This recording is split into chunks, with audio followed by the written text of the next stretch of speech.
کے دور میں چیلنجز آپ نے عنوان میں یہی جمع رکھا، تو چیلنجز بہت سارے ہیں، لیکن مرکزی چیلنج آج کے دور میں اسلام سے متعلق کیا ہے؟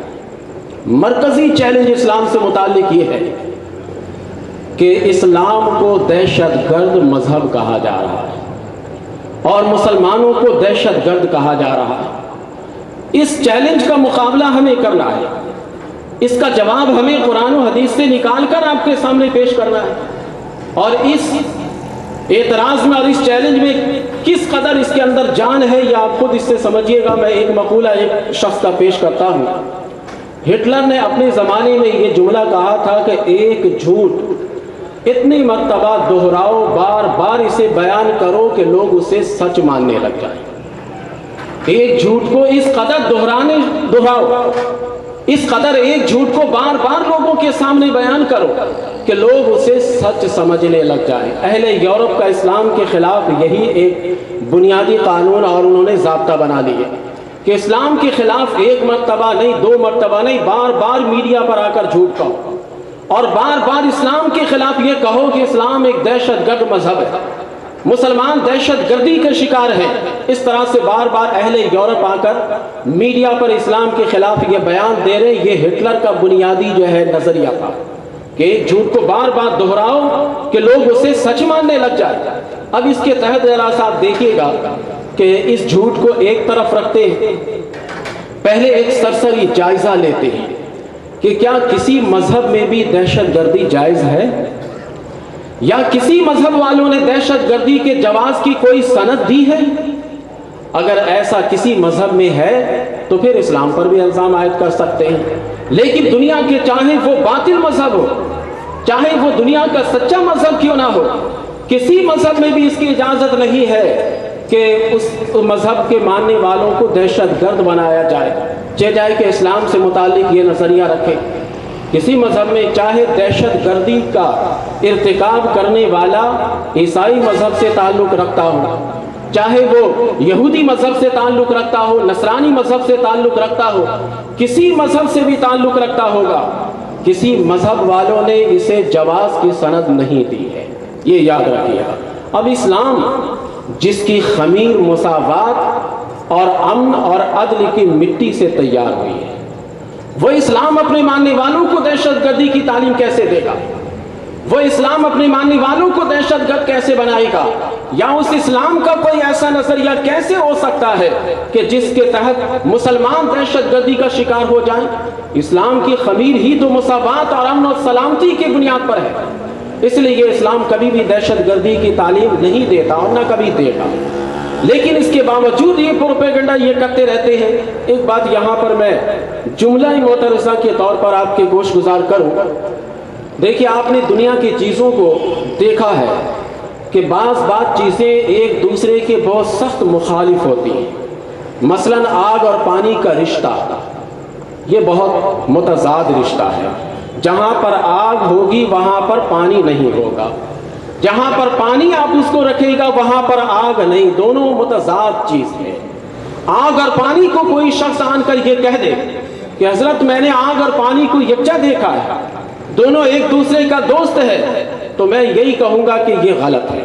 یہ آپ کہہ سکتے ہیں کہ آگ پانی کے اندر اپنا اثر چھوڑ سکتی ہے، لیکن آپ یہ نہیں کہہ سکتے کہ آگ اور پانی اکٹھا ہے۔ بس اسی طرح سے اسلام اور دہشت گردی دو الگ الگ متضاد چیزیں ہیں، ان دونوں کو یکجا کر نہیں سکتے ہم۔ ان دونوں کو یکجا کوئی آن کر اگر کہہ دے تو وہ ویسا ہی بے وقوف کہلائے گا جیسے کوئی آدمی آن کر یہ کہہ دے کہ ہم نے آگ اور پانی دونوں کو ایک ساتھ دیکھا ہے۔ یہ ایسے ہی ہے کہ کوئی آدمی آ کر کہے کہ اسلام اور دہشت گردی دونوں ایک چیز ہے اور دونوں کو ملانے کی وہ کوشش کرے، تو ایسا ہی وہ شخص بھی پاگل ہوگا۔ لیکن اب پھر بھی ہمیں اصول کی طرف تو رجوع کرنے چاہیے کہ اصول ہمارے اس سلسلے میں کیا ہے۔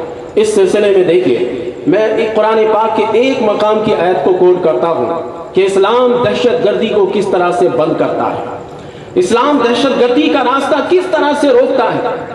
آپ سورۃ المائدہ میں ایک آیت ہے، آیت نمبر 32 ہے یہ غالباً، کہ اللہ تبارک و تعالی ارشاد فرماتا کہ من قتل نفسا بغیر نفس، کہ جو شخص کسی جان کو، نفس کا لفظ ہے یہاں پر، من قتل نفسا بغیر نفس، جو شخص کسی نفس کو قتل کرے، کسی جان کو قتل کرے.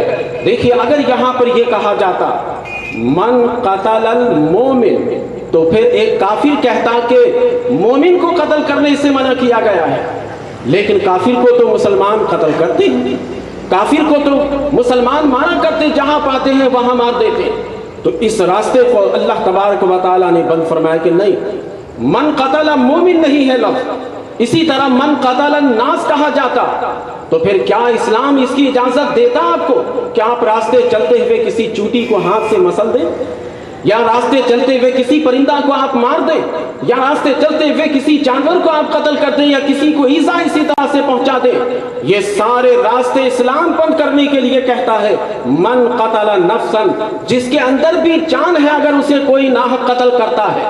دیکھیے کسی کے اندر بھی جان ہو، اسی لیے دیکھیے درخت کے اندر جان ہے، ناجائز درخت کو مت کاٹے. چوٹی کے اندر جان ہے، چوٹی کو آپ مار نہیں سکتے. اسی طرح جانوروں کے اندر جان ہے. تو جو اسلام درخت کے حقوق کو بتا رہا ہے، جو اسلام چوٹیوں کے حقوق کو بتا رہا ہے، جو اسلام جانور کے حقوق کو بتا رہا ہے، تو وہ اسلام اس دھرتی پر بسنے والے انسان کے حقوق کو بھی بتا رہا ہے. اور من قتل نفسا میں چاہے وہ مسلمان ہو جان، چاہے وہ کافر جان ہو، چاہے وہ مشرک جان ہو، کوئی بھی جان ہو جائے، من قتل نفسا کا لفظ بتا رہا ہے کہ دہشت گردی کا جو بھی راستہ نکل سکتا تھا ان سارے راستے کو قرآن کریم نے بند کر دیا ہے. کوئی راستہ کھلا نہیں چھوڑا.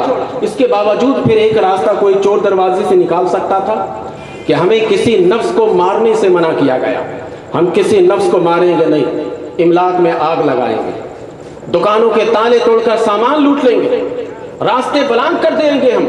اسی طرح سے کوئی اور خرافات یا فساد کے راستے نکال سکتا تھا، اسلام نے اس راستے کو بھی بند کر دیا. کہا من قتل نفسا بغیر نفس او فساد فی الارض، جو زمین میں فساد کرتا ہوگا. تو دیکھیے فساد کی یہ صورت ہے کہ کسی کے مال میں آگ لگا دے، فساد کی یہ صورت ہے کہ کسی کے دکان کو کھول کر مال کو لوٹ لیا جائے. اسی طرح فساد کی یہ صورت ہے کہ آپ راستے بلاک کر دیں اور کوئی انسان وہاں سے گزرنا چاہے وہ گزر نہ سکے. یہ سارے راستے جو نکل سکتے تھے قرآن کریم نے یکجا یہ اصول بتا دیا. دہشت گردی کے اور کیا کیا طریقے آپ نکال سکتے ہیں یہ اس کے اندر موجود ہے کہ دیکھیے من قتل نفسا بغیر نفس او فساد فی الارض فکأنما قتل الناس جميعا. یہ قرآن کریم نے اس راستے کو بند کر دیا. کیا یہ اصول اہل یورپ نہیں پڑھتے کہ ہمارا قرآن کیا کہہ رہا ہے، ہماری کتاب کیا کہہ رہی ہے، اور ہمارے یہاں کیا اسلامی اصول ہمارے یہاں ہے؟ کیا اہل یورپ یہ نہیں پڑھتے؟ وہ پڑھتے ہیں، لیکن یہ یاد رکھیے کہ اہل یورپ وہ ہمارے اصول کی طرف نہیں جاتے. اہل یورپ ہمارے جو ہے بنائے ہوئے قانون اور قاعدے کی طرف نہیں جاتے. وہ تو ہمارے یہاں کے چند لوگوں کے کردار کو لوگوں کے سامنے پیش کرتے ہیں اور کہتے ہیں کہ دیکھو اسلام دہشت کرتے ہیں. وہ اصول کی طرف نہیں جاتے، کردار کی طرف جاتے ہیں. وہ اصول کی طرف نہیں جاتے، کسی کے اعمال کی طرف جاتے ہیں اور چند مٹھی بھر عناصر کے اعمال کو دیکھ کر، چند مٹھی بھر عناصر کے کردار کو دیکھ کر وہ یہ کہتے ہیں کہ اسلام دہشت گرد مذہب ہے. اگر میں پھر بھی یہاں پر یہ کہنا چاہوں گا کہ اگر اہل یورپ یا آج کل کے دنیا کے لوگ اگر کردار کی وجہ سے ہی کسی مذہب کی شناخت بناتے ہیں تو آئیے کردار کی طرف بھی ہم آ جاتے ہیں. ہمارے یہاں بہترین کردار قسم کے لوگ موجود ہیں. دیکھیے سب سے پہلے کردار کی طرف اگر جانا ہے تو سب سے پہلے میرے رسول صلی اللہ علیہ وسلم کے کردار کو دیکھیے. میرے آقا صلی اللہ علیہ وسلم کے کردار کو سب سے پہلے دنیا والوں کے سامنے پیش کیجیے. میرے رسول صلی اللہ علیہ وسلم نے اسلام کی دعوت بعد میں دی. فاران کی چوٹی پر آپ نے اعلان فرمایا کہ اے آنے والوں، یہ سب سے پہلے بتا دو کہ میری 40 سالہ زندگی تمہارے سامنے ہے، میرے بارے میں تمہاری کیا رائے ہے. ابھی اسلام کی دعوت نہیں دے رہے، پہلے اپنے کردار کی شناخت کروا رہے ہیں. مجھے تم نے کیسا پایا؟ 40 سالہ زندگی اعلان نبوت سے پہلے کی تمہارے پاس موجود ہے، یہ بتاؤ کہ تم نے مجھے کیسا پایا. یہ کردار ہی تو سرکار پیش کر رہے ہیں. اور خود وہ کافر ہیں، زبان سے اقرار کرتے ہیں کہ ہم آپ کو صادق اور امین پاتے ہیں. گویا کہ کافر بھی نبی کریم علیہ السلام کے کردار کو ماننے کے لیے تیار ہے کہ یہ بہترین اور اعلیٰ کردار کے مالک ہیں. تو ہمیں کردار کی طرف اگر جانا ہے تو ایسے کردار، پہلے تو نبی مختار صلی اللہ علیہ وسلم کے کردار کی طرف آئیے. پہلے دیکھیے کہ جس نبی نے اسلام کو پھیلایا ہے، جس نبی نے اسلام کے